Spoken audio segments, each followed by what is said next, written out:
میرا نام شبانہ ہے اور میں غریب گھر سے تھی۔ میرا باپ ایک فیکٹری میں کام کرتا ہے جبکہ میری ماں بیمار تھی۔ میرا ایک ہی بھائی تھا جو مجھ سے چھوٹا تھا۔ ایسے میں میرے گھر والے چاہتے تھے کہ جلد از جلد میری شادی ہو جائے۔ ایسے میں ایک رشتہ آیا تو میرے گھر والوں نے کہا کہ یہ رشتہ بہت اچھا ہے، یہاں تمہاری شادی کر دیتے ہیں۔ مگر اس رشتے میں ایک مسئلہ تھا اور وہ یہ کہ لڑکے کی ایک نہیں 2 مائیں تھیں۔ میں تو سوچ کر ہی گھبرا گئی کہ میری 2 ساسیں ہوں گی۔ لڑکیاں تو ایک ساس کا سن کر گھبرانے لگتی ہیں، جبکہ میری تو 2 ساسیں ہوں گی۔ پتہ نہیں ایسے میں میرا کیا ہوگا، یہ سوچ کر میں پریشان ہو گئی۔ لیکن میرے باپ کو لڑکا بہت پسند آیا۔ لڑکی کی اپنی دکان تھی جو خوب چلتی تھی اور گھر میں روپے پیسے کی کمی نہیں تھی۔ اس لیے میرے باپ نے کہا کہ یہ رشتہ بہت اچھا ہے، ہاں کہہ دیتے ہیں۔ میری ماں نے بھی کہا کہ میں بہت بیمار رہتی ہوں، اس لیے میری زندگی کا کوئی بھروسہ نہیں، اس لیے بہتر ہے کہ تم یہیں شادی کر لو، کیونکہ یہ لوگ بہت اچھے تھے۔ لڑکا گھر کا اکلوتا ہے، اس لیے تم راج کرو گی۔ یہ سن کر میں نے اپنی ماں سے کہا، لیکن امی لڑکی کی 2 مائیں ہیں، وہ تو مجھے کچا ہی کھا جائیں گی۔ یہ سن کر میری ماں کہنے لگی، شبانہ بیٹی ہم بہت غریب لوگ ہیں، اس لیے تمہارے لیے کوئی اچھا رشتہ نہیں آئے گا۔ یہ رشتہ بہت اچھا ہے، اس لیے بہتر ہے کہ اس لڑکے سے شادی کر لو، اور ویسے بھی تم نے اس لڑکے کے ساتھ زندگی گزارنی ہے اور مجھے یقین ہے کہ یہ تمہیں بہت خوش رکھے گا۔ اور یوں میں نے اس رشتے کے لیے ہاں کر دی اور اگلے مہینے ہی میری شادی ہو گئی اور میں فیصل کی بیوی بن کر اس کے گھر آ گئی۔ سسرال آ کر میری دونوں ساسوں نے میرا استقبال کیا۔ یہاں آ کر میں نے دیکھا کہ میرے شوہر کی بڑی امی نے بڑی خوش دلی کے ساتھ میرا استقبال کیا اور میرے کمرے میں آ کر کہنے لگیں، دیکھو شبانہ، فیصل میرا اکلوتا بیٹا ہے اور یہ مجھے بہت پیارا ہے، اس لیے میرے بیٹے کا خیال رکھنا۔ یہ سن کر میں شرما گئی، جبکہ میری ساس کہنے لگیں، تم مجھے بہت پیاری لگی ہو، اس لیے تو میں تمہیں اپنے فیصل کی دلہن بنا کر یہاں لائی ہوں۔ دیکھو بیٹی، تم مجھے اپنی ساس سمجھنے کے بجائے اپنی ماں ہی سمجھنا، اور جو بھی بات ہو مجھ سے بلا جھجک کہہ دینا۔ یہ سن کر میں خوش ہو گئی، ورنہ میں تو 2 ساسوں کا سن کر ڈر ہی گئی تھی۔ پھر فیصل کی بڑی امی کہنے لگیں، دراصل میں یہاں تم سے ایک ضروری بات کرنے آئی تھی۔ انہوں نے بڑے رازدارانہ انداز میں یہ بات کہی اور یہ سن کر میرا دل دھک دھک کرنے لگا۔ یہ سن کر میں نے ان سے کہا، آپ مجھ پر اعتبار کر سکتی ہیں۔ میری بات سن کر وہ کہنے لگیں، بات دراصل یہ ہے کہ فیصل کی چھوٹی امی نہیں چاہتی کہ تمہاری شادی فیصل کے ساتھ ہو۔ یہ سن کر میں ہکا بکا رہ گئی اور میں نے ان سے پوچھا کہ ایسا کیوں چاہتی تھی۔ یہ سن کر فیصل کی بڑی امی کہنے لگیں، دراصل وہ فیصل کی شادی کہیں اور کرنا چاہتی تھی۔ یہ سن کر تو میں پریشان ہو گئی۔ جب میری ساس نے مجھے پریشان دیکھا تو کہنے لگیں، تم پریشان مت ہو، میں تمہارا مکمل ساتھ دوں گی۔ یہ کہہ کر انہوں نے اپنے دوپٹے سے ایک شوپر نکالا اور اس میں ایک گڑ کی ڈلی ڈال کر مجھے دکھائی اور کہنے لگیں، میں تمہاری حفاظت کے لیے یہ گڑ دم کروا کر لائی ہوں، اب تم میری بات غور سے سنو۔ تم نے یہ گڑ 11 منٹ تک کھانا ہے اور پھر باقی بچا ہوا گڑ صبح اٹھ کر پانی میں گھول دینا ہے اور یہ پانی اپنے شوہر کو پلا دینا ہے۔ یہ سن کر میں نے اپنی ساس کو محبت سے دیکھا، میری ساس کو میرا کتنا خیال تھا۔ پھر میں نے اپنی ساس سے پوچھا، کیا اس سے مجھے اور فیصل کو کچھ نہیں ہوگا؟ یہ سن کر وہ کہنے لگیں، تم فکر ہی مت کرو، اس عمل سے تمہیں کوئی نقصان نہیں پہنچا سکتا۔ یہ سن کر میں مطمئن ہو گئی۔ میں نے اپنی ساس سے یہ گڑ لے لیا اور اپنے شوہر کے آنے سے پہلے یہ عمل کر لیا۔ پھر جب میرا شوہر آیا اور میں نے اسے دیکھا تو مجھے لگا کہ میرے والدین کا فیصلہ بالکل درست تھا، کیونکہ فیصل بہت اچھا لڑکا تھا۔ پھر اگلی صبح جب فیصل جاگا تو میں نے وہ گڑ والا پانی اسے پلا دیا اور میں مطمئن ہو گئی کہ اب ہم پر کوئی عمل نہیں کرا پائے گا۔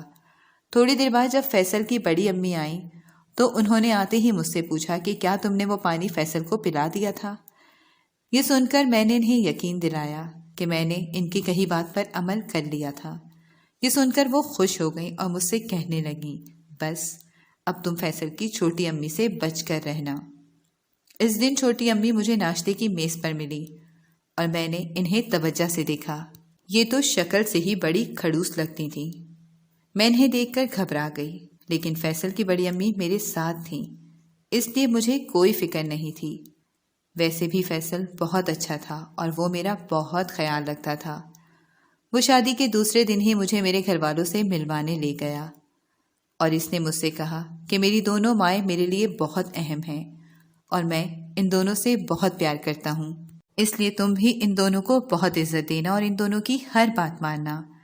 یہ بات سن کر میرا دل کیا کہ میں فیصل کو بتا دوں گی کہ اس کی بڑی امی نے مجھے بتایا کہ تمہاری چھوٹی امی ہماری شادی کے خلاف تھیں، مگر پھر میں نے سوچا کہ کہیں فیصل یہ سن کر غصہ نہ کرے، اس لیے میں خاموش ہو گئی اور اسے بڑی امی کے عمل کے بارے میں بھی کچھ نہیں بتایا۔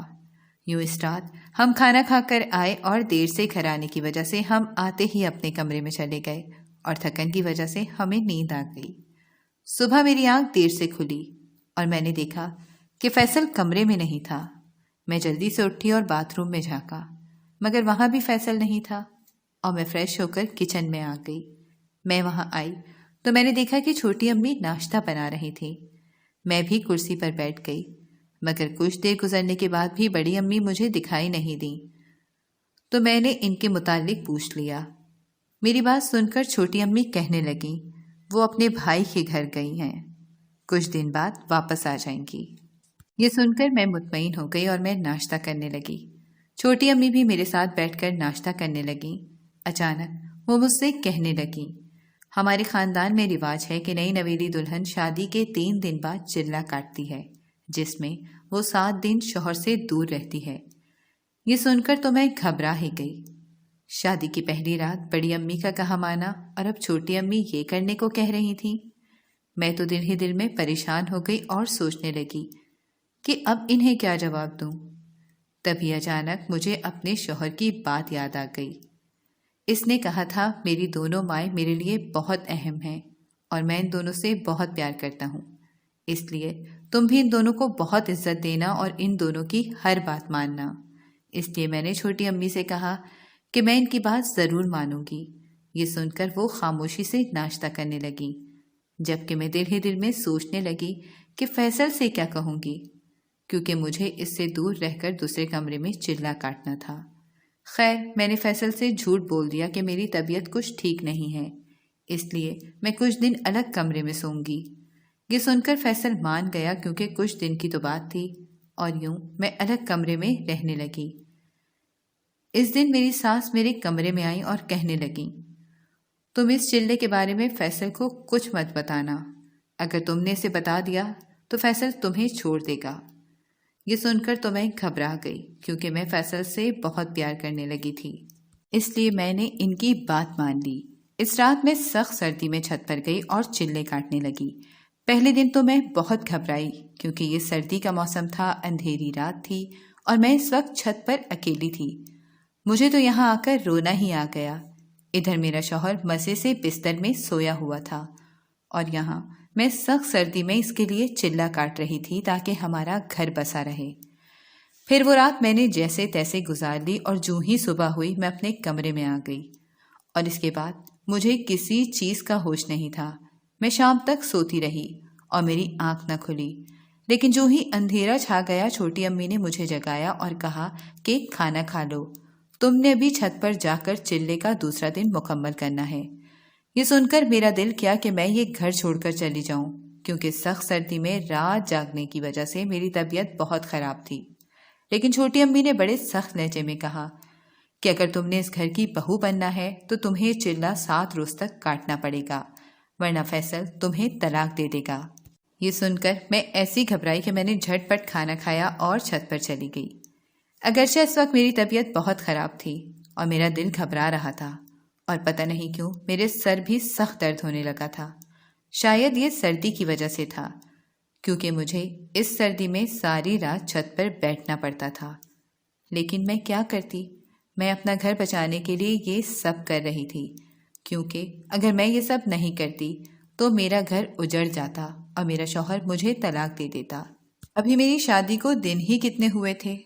اگر مجھے طلاق ہو جاتی تو لوگ مجھ پر باتیں بناتے اور میرے کردار پر انگلیاں اٹھ جاتی۔ اس لیے میں نے سوچا کہ یہاں ساری رات بیٹھ کر چلہ کاٹ لیتی ہوں،